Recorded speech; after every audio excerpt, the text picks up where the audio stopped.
Milan Brglez je 55-letni doktor znanosti s področja mednarodnih odnosov.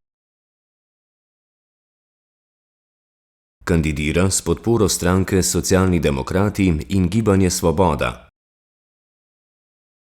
Trenutno je poslanec v Evropskem parlamentu. Za začetek smo ga vprašali, kakšno je njegovo mnenje o položaju oseb z izgubo sluha v Sloveniji. Kaj se mu zdi dobra praksa in kje vidi potrebne izboljšave? Predvsem so osebe z naglušnostjo oziroma gluhoto ene tistih ranljivih skupin, z katere bi se morala vsaka družba vedno najbolj prizadevati. Zdaj, vključene so po eni strani ali pa pokriva to vprašanje tudi Konvencija Združenih narodov o invalidih. Na eni strani, na drugi strani smo v naš ustavni red vnesli tudi pravico do znakovnega jezika, slovenskega, ki ga je dejansko treba razviti. In jaz mislim, da je to tisto, okoli katerega moramo celotno zadevo peljati. Drugi problem je pa seveda sama dostopnost. Pri dostopnosti možnosti uporabe znakovnega jezika, bodisi v sodnih dvoranah, bodisi tudi konec koncev pri naših predstavitvah, zdajle, ko je predsedniška tekma, je pravzaprav bi bilo prav, da se potrudimo, da naredimo več za to, da dobimo, da je zadeva dostopna tako v znakovnem jeziku, kot mogoče s podnapisi za tiste osebe, ki tega preprosto niso sposobne spremljati znakovnega jezika, bi pa lahko brale podnapise. Kako se po vašem razlikujete od drugih kandidatov in kandidatk, oziroma zakaj naj invalidi volijo vas? Ja, to je vedno nehvaležno vprašanje, ampak zavezanost, ustavi, vsem človekovim pravicam pomeni v bistvu tudi zavezanost vsemu tistemu, kar se je bodisi mednarodno, bodisi pri nas razvilo kot nek osnovni standard.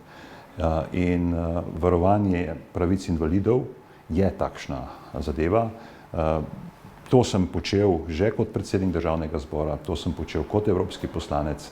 Mislim, da sem na mnogih mestih dokazal, da s to zadevo mislim zelo resno in v bistvu na ta način, torej za svojo kredibilnostjo, tudi z neodvisnostjo, zdaj, ko je zadeva zapisana v ustavi, pa tudi pravzaprav kot branik ustavnosti na tem področju, mislim nadaljevati tudi v bodoče in to neodvisno od ostalih institucij. Druga stvar, ki je absolutno mogoča, je seveda promocija vključevanja oseb z gluhoto oziroma naglušnostjo v družbo in v bistvu razvoj vseh potencialov, ki jih imajo, ker sem prepričan, da nas je premalo, da ne bi vključili vse. Katera zadolžitev predsednika republike se vam zdi najpomembnejša? Ja, najpomembnejša zadolžitev je poleg tega, da mu ljudje zaupajo. Dejansko varstvo socialne države, njeno branjenje in vladavine prava in vseh človekovih pravic, torej ključno z pravicami invalidov, manjšinskih skupnosti, vsega. To je ta osnovna zadeva. Tisto, kar moramo v sedanjih kriznih časih tudi doseči, je neka oblika povezovanja, ampak povezovanje na tem, da gradimo konsenz o tem, kako bomo bodoče živeli. Kako bomo bodoče živeli v smislu, kako bodo lahko mladi vračali družbo tisto, kar so pravzaprav te družbe dobili, in na drugi strani, kako bo tudi gospodarstvo družbeno odgovorno. Moramo se ukvarjati z dolgotrajno oskrbo, zadevo moramo razmejiti recimo od osebne asistence, to je nek zakon, ki je bil v tistem času sprejet, ko sem bil v Državnem zboru in ki je nekako pokazal, brez intervencije pravzaprav v samem Državnem zboru, najverjetneje vaša skupina invalidnosti sploh ne bi bila žal zajeta. Tukaj so zadeve, kjer je treba paziti na nediskriminacijo in za vključevanje vseh. Kako lahko vplivate na izboljšanje invalidskega varstva pri nas? Kateri so tisti pomembni ukrepi, ki naši državi še manjkajo? Morda poznate kakšen dober primer oziroma dobro prakso iz tujine? Ja, predvsem tisto, kar manjka, je ta usmeritev v neodvisno življenje.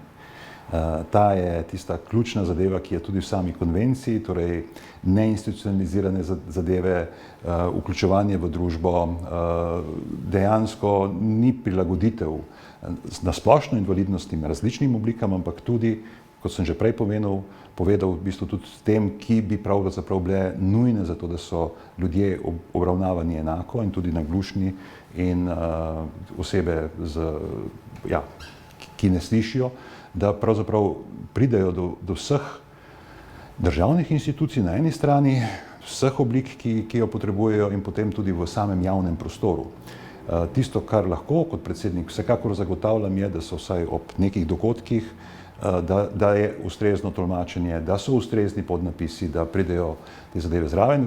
Druga stvar pa je, vsako leto je dan invalidov, to vem, takrat se ljudje zberejo pri predsedniku, takrat se spregovori tudi kakšna kritična misel o tem, kaj država je in kaj ni počela na tem področju. Tako da mislim, da bo ta spodbujanje zelo pomembno, hkrati pa premikanje zadev v ozadju, ker včasih je problem med različnimi ministrstvi precej na nižjem nivoju in moje poznavanje, moramo reči temu, političnega ozadja lahko pripomore k temu, da lahko rešujemo tudi konkretne probleme. Pri katerih invalidskih temah boste najbolj glasni? In zakaj se boste zavzemali kot potencialni predsednik? Zdaj, težko ločiš eno invalidsko temo od druge, ampak tisto, kar je ključno, je vključevanje vseh. Torej, ne moremo sklepati nekega družbenega dogovora, če ne vključujemo tudi invalidov. In ne moremo brez glasu invalidov pravzaprav karkoli odločati invalidi. Torej, to je osnovno vodilo, to mora biti pravzaprav vodilo tudi za vse druge družbene skupine, ki se naj bi vključile. Tisto, vloga, ki jo ima predsednik države, je toliko zanimiva ali pa politično izpostavljena, da lahko govori o dolgoročnejših temah kot vsakodnevno politika in spodbuja akterje, da storijo vse, kar je v njihovi moči, da se zadeve dejansko izboljšujejo in v bistvu s primerjavo, bom rekel, zadev, kako se dogajajo po svetu, prenaša tudi ali pa spodbuja prenašanju dobrih praks. Kje na področju invalidskega in socialnega varstva Slovenija najbolj zaostaja? In kje je najbolj napredna? To je pa obsežno vprašanje, ne? Bom tako rekel, v bistvu nekatere oblike našega socialnega varstva, recimo sploh varstva starejših, ker vključujejo poleg zdravstvenega vidika tudi ta socialni vidik, so razmerno dobre. Nisem pa prepričan, da je to isto za osebe, ki imajo problem z sluhom oziroma so naglušne. Tako da je tukaj nekaj, kar je treba pri vsaki obliki invalidnosti pravzaprav posebej pogledati, kaj je prilagojeno, kaj ni prilagojeno tovrstnemu življenju in vključevanju ljudi. Poudarek na izobraženosti je pa nekaj, kar na splošno je treba spodbujati. In zdaj razvoj slovenskega znakovnega jezika, mislim, da bo poleg vpisa v ustavo zdaj lahko prispeval k temu, da se ga bo toliko razvilo, da bo pravzaprav celotna hierarhična lestvica izobraževanja omogočala tudi hitrejši razvoj ljudi, ki so naglušni oziroma so gluhi, zato, da bi se lahko na ta način integrirali. Brez integracije in razumevanja tega, bom rekel, tudi neke oblike spoštovanja v družbi, bomo težko šli naprej. Volitve predsednika Republike Slovenije bodo potekale v nedeljo 23. oktobra. Predčasno pa lahko volite od 18. do 20. oktobra.